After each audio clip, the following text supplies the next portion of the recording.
Every great poet is a teacher.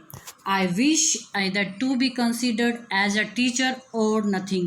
Wordsworth की ये famous quote है जो उन्होंने टीचर के रूप में बोली है कि प्रत्येक कवि है वो एक टीचर है और मैं भी हमेशा एक टीचर के रूप में समझा जाऊँ, इसके अलावा कुछ ना समझा जाऊँ। My dear friends and students, Dishank classes में आपका स्वागत है। और एक डायलॉग हर बच्चा बचपन से सुनता है अपने माँ बाप से कि पढ़ लो पढ़ लो पढ़ लो, लेकिन कभी भी मैं मानती हूँ कि 99% जो पेरेंट्स होते हैं वो कभी आपको ये नहीं कहते हैं। सपोज करो कि आप छोटे बचपन थे कि आपको हिंदी पढ़नी है, हिंदी में आपको ऐसे पढ़ना है, हिंदी में आपको लेटर पढ़ना है, एप्लीकेशन पढ़ना है, इसलिए इंग्लिश सब्जेक्ट पढ़ना है, आपको इंग्लिश में ये पढ़ना है। इसलिए अब आप टीजीटी पीजीटी है, आप तैयारी करें तो हर माँ बाप आपको एक डायलॉग जरूर बोलेंगे कि आप पढ़ लो, लेकिन वो आपको ये नहीं बता सकते, वो सक्षम नहीं है कि आपको टीजीटी के लिए, इंग्लिश के लिए, पीजीटी के लिए आपको कैसे पढ़ना है, क्या टॉपिक पढ़ना है। अगर मैं सपोज करूँ वर्ड्सवर्थ को पढ़ना है, लेकिन वर्ड्सवर्थ को कैसे पढ़ना है, आपको भी पता है कि 4 राइटर है आपके टीजीटी में और 17 राइटर आपके पीजीटी में है, लेकिन आपको ये नहीं पता कैसे पढ़ना है। आप क्या करते हो, कुछ चीज़ें आप क्या करते हो, यूट्यूब से उठाए, कुछ आपने इस बुक से ली, कुछ उससे ली, और फिर ऐसा मिंगल होता है, आपको समझ में ही नहीं आता कि मैं पढ़ूँ क्या। आप दिन रात पढ़ते हो, दिन रात पढ़ रहे हो, लेकिन तैयारी उस हिसाब से आपको खुद ही सेटिस्फेक्शन नहीं मिलता है। माय डियर फ्रेंड्स, अगर आप मन लगा कर, जिससे मैं नोट्स बताती हूँ, अगर मैंने शेक्सपियर को स्टार्ट किया तो शेक्सपियर कैसे पढ़े उसके लिए मैंने वीडियो बनाई।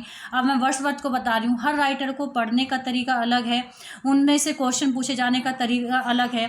तो अगर आप वर्ड्सवर्थ को पढ़ना है टीजीटी के लिए तो बड़ा इंपॉर्टेंट टॉपिक है वर्ड्सवर्थ, और उसको ये डिफरेंट है शेक्सपियर से। शेक्सपियर से कैसे क्वेश्चन आते हैं, वर्ड्सवर्थ से क्वेश्चन कैसे, बिल्कुल अलग है। अगर आपको इन सब की पीडीएफ चाहिए तो आप मेरे टेलीग्राम पर दिशांक क्लासेस, इसमें ES और जोड़ लीजिएगा, दिशांक क्लासेस जो चैनल है आप उसको ज्वाइन कर लीजिएगा।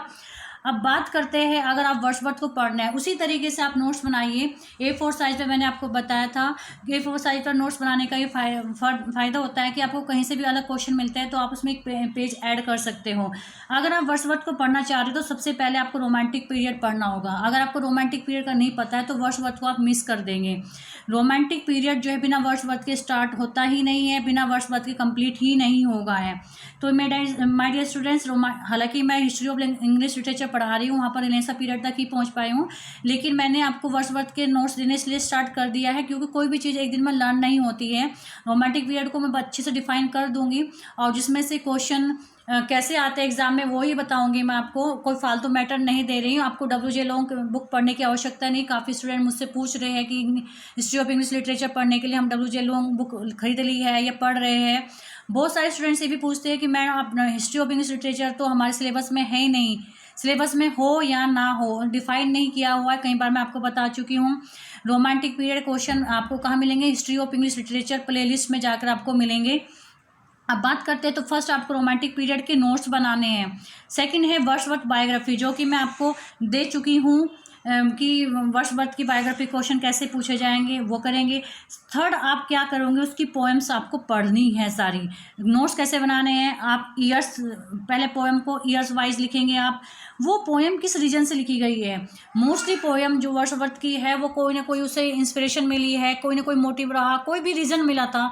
मोस्टली आप रीज़न देखेंगे, उस पोएम का मैसेज क्या है, उस मैसेज में क्या कहना चाहता था, वो भी आप करेंगे, वो भी क्वेश्चन पूछे जाते हैं। और ये तो मोस्ट इंपॉर्टेंट है, जो फेमस लाइन है, शेक्सपियर की सबसे ज़्यादा फेमस लाइन है, वो पूछी जाती है पोएम से रिलेटेड, तो वो भी आपको एक जगह लिखनी है, नोट्स बनाने हैं आप। यानी पोएम्स को आप ऐसे ही नहीं, कहाँ से जहाँ से पोएम मिल गई, जहाँ से आपको लाइनें मिल गई, आपने क्या, आप एक पोएम लिखोगे, पहले आप क्या करोगे, एक पेज या 2 पेज जो भी मिले आपको, आप क्या करेंगे, उस ईयर वाइज आप पोएम्स लिखेंगे, फिर उनका रीजन लिखेंगे, मैसेज और लाइंस। एक आप A4 साइज का पेपर बनाएंगे, उन पे ऊपर पोएम का नाम डालेंगे, उसमें जितनी भी लाइंस आती है फेमस जो एग्जाम के पॉइंट से इंपॉर्टेंट है। ये मेरा तरीका जो मैंने अपना बनाया था, आपको कंफ्यूज नहीं होगे। एग्जाम जब एक जगह आप लिखेंगे ना तो बहुत 2-3 लाइन ऐसी है वर्ड्सवर्थ की और शैली की भी आपस में मिल जाती है। पोएम भी है, टू ए स्काई लार्क है, वो शैली में भी है और वर्ड्सवर्थ में भी है।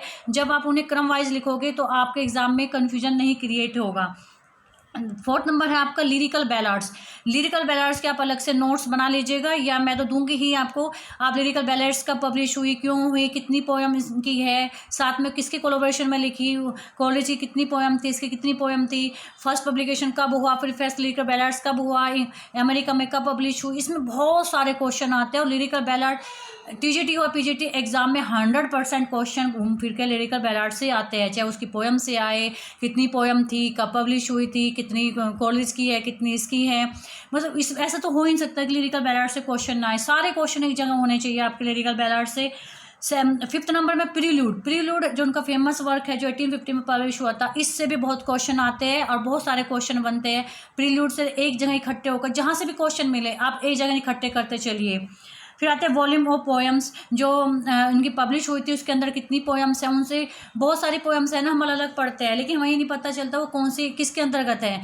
तो वॉल्यूम ऑफ पोएम्स आप में जितनी भी पोएम आती है वो इकट्ठी एक जगह आप लिखोगे, किस सन में वो उन्होंने लिखी है, क्या रीजन है, वो सेम वही बात वॉल्यूम ऑफ पोएम्स आएगा। और आप उनमें जो फेमस लाइन वगैरह होंगे सब लिखेंगे। क्रिटिसिज्म ऑन वर्ड्सवर्थ, क्रिटिसिज्म भी बहुत वर्ड्सवर्थ के ऊपर हुआ है, यानी उनके वर्क के बारे में कहा गया, उनके बारे में कहा गया है, तो वो सब भी आप एक जगह लिखेंगे। ये मेरे नोट्स बनाने का तरीका है, इसी तरह से मैंने बनाए थे, आपको भी इसी तरह से बनाने, सब मिंगल नहीं करना, एक जगह इकट्ठे नहीं करना कि मैम ने PDF दे दिया फिर आप उसमें करते जा रहे हैं। बिल्कुल ऐसे ही A4 साइज पे आप लिखेंगे। सो माय डियर फ्रेंड्स, ये वर्ड्सवर्थ को इस तरह से मैंने अपने नोट्स बनाए, आप भी बनाइए, डेफिनेटली आपको सिलेक्शन मिलेगा। All the best for your exam.